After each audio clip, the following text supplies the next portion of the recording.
Hello guys, कैसे आप सब। स्वागत है मेरे चैनल पर। मैं हूं सिर्फ नेटवर्क और आज हम बात करने जा रहे हैं एक बहुत ही मजेदार टॉपिक के ऊपर। तो एनिमे के मामलों में सेंसरशिप रहा है हमेशा ही एक बहुत ही बड़ा इशू। एज एन एग्जाम्पल आप लोग इंडिया का नाम ले ही सकते हो, लेकिन मैं वो रिकमेंड नहीं करूंगा क्योंकि इंडिया जैसे एनिमे को सेंसरशिप करते हैं वो कोई सेंसरशिप नहीं है, वो बस है ब्रॉडकास्टर्स का बस मन का शांति। मतलब वो करते क्या है, कुछ 18 प्लस या फिर वैसे ही कुछ सीन्स को कट कर देते हैं या फिर प्यार को दोस्ती बना देते हैं, लेकिन उससे बाहर वो लोग मोस्ट ऑफ द टाइम कुछ भी नहीं करते। लेकिन अगर आप लोगों ने अमेरिका में डब हुआ एनिमे को देखा है तो फिर आपको पता ही होगा कि ड्यूरिंग 90s को वो लोग बहुत सेंसरशिप करते थे एनिमे में। मोस्ट ऑफ द टाइम वो सेंसरशिप होता था या तो रिलीजियस नहीं तो मैच्योर सीन्स, और वो लोग कट नहीं करते थे, वो लोग करते थे रीएनिमेट। नोटेबल एग्जांपल है 4 किड्स। लेकिन आज हम बात करने जा रहे हैं चाइना के एनिमे सेंसरशिप के बारे में, जो कि मेरे हिसाब से एक बहुत ही अच्छे तरीके का सेंसरशिप है। तो डिटेल्स में जानने के लिए वीडियो को अंत तक देखिए। तो जिन लोगों को पता नहीं उनको मैं कह देना चाहता हूँ कि मैंने लास्ट वीडियो में बात किया था top 10 anticipated anime of winter 2022 के बारे में। तो अगर आपको विंटर 2022 के एनिमे का एक अच्छा खासा रिकमेंडेशन लिस्ट चाहिए तो फिर आप लोग उस वीडियो को जरूर चेक कर सकते हो, लिंक ऊपर दिया हुआ है। तो बिना वक्त गवाए चलिए शुरू करते हैं आज का वीडियो।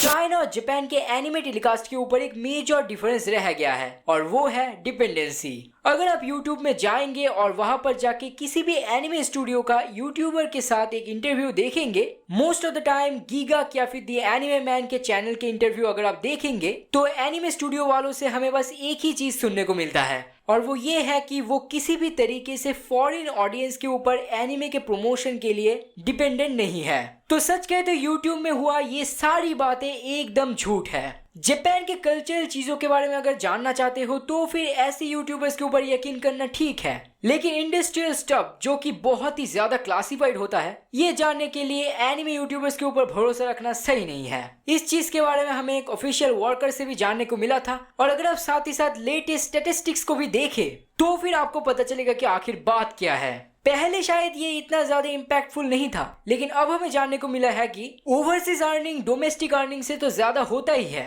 पर सिर्फ यही नहीं, ओवरसीज लाइसेंसर भी लोकल लाइसेंसर से इंडस्ट्री को बहुत ही ज्यादा पे करते हैं। 2013 के दौरान ओवरसीज रेवेन्यू था सिर्फ 19%, लेकिन 2020-2021 में आके वो अब हो चुका है 51%। तो ये परसेंटेज अगर कभी भी 80 तक भी पहुंच जाए तो भी हैरान मत होइएगा। और सच कहे तो इसी चीज में चाइना जापान से बहुत ही आगे है। मैंने बहुत महीनों पहले एक वीडियो बनाया था जहां पर मैंने बात किया था कि कैसे चाइना के एनिमे जापान के एनिमे को बहुत ही ज्यादा पीछे छोड़कर आगे बढ़ रहा है। उस वीडियो को अगर आप देखोगे तो आपको पता चलेगा कि चाइनीज एनिमे डोमेस्टिकली कितना ज्यादा पॉपुलर है और क्यों वो चाइनीज एनिमे के लिए ओवरसीज पर डिपेंडेंट नहीं होते। और ऐसे मास्टर प्लान के जरिए ही चाइना जापान के एनिमे को ही जापान से अच्छे तरीके से टेलीकास्ट कर रहे हैं। कई सालों से हम ये सुन रहे हैं कि चाइना बहुत सारे एनिमे मांगा को बैन कर रहे हैं, लेकिन रिसेंटली हमें ये सुनने को मिला है कि चाइना कैसे एनिमे को सेंसर कर रहे हैं। और सच कहता हूँ ये सेंसरशिप काफी लाजवाब है। चाइना में recently Miss Kobayashi's dragon maid season 2 release हुआ था और वहां पर हमें देखने को मिला कुछ हेवी सेंसरशिप जो कि मेरे हिसाब से उतना भी बुरा नहीं है। आपको पता ही है कि मिस कोबायाशीज ड्रैगन मेड एक ऐसा एची एनिमे है जिसमें बॉडी प्रोपोर्शन का कोई फिजिक्स नहीं है, लेकिन सच कहे तो अगर हम स्टोरी के मीनिंग के बारे में ना सोचे तो फिर जैसे उन्होंने ये सेंसरशिप किया है वो काफी अच्छा है। तो यहाँ पर मैं 5 कंपैरिजन इमेज को स्लाइड शो करने जा रहा हूँ। तो सच कहे तो यहाँ पर बताने लायक कुछ नहीं है, सबके सब सेंसरशिप है बॉडी प्रोपोर्शन के कारण। मतलब जैसा कि मैंने पहले कहा कि अगर कोबायाशीज ड्रैगन मेड किसी वजह से सेंसरशिप हो ही जाए तो फिर उसका मेन वजह ही होगा ये,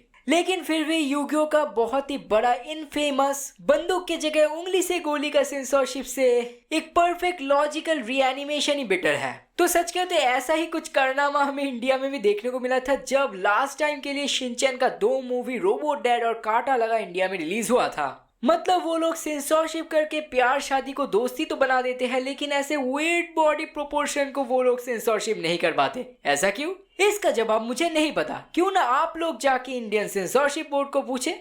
तो चाइना काफी इनफेमस है क्योंकि वो लोग कभी कभार मांगा और एनिमे को बैन कर देते हैं। तो इसके पीछे उनका एक वजह है जो शायद हम इंडियन बच्चों को सबसे ज्यादा पता है। और बस इतना ही नहीं, अगर आप चाइनीज कॉमिक्स यानी कि मैनुआ पढ़ते हैं तो आपको पता ही होगा कि वो लोग बॉर्डर लाइन सीन्स को भी कॉमिक से हटा देते हैं। वो लोग एट मोस्ट एक इशारा दे देते हैं और बता देते हैं कि हाँ, अब आप लोग खुद समझ लो कि स्टोरी में क्या हो सकता है। तो चाइना जैसे सेंसरशिप करते हैं, मुझे नहीं लगता कि कोई और ऐसे सेंसरशिप करेगा, क्योंकि ये एक बहुत ही बड़ा हैसल है।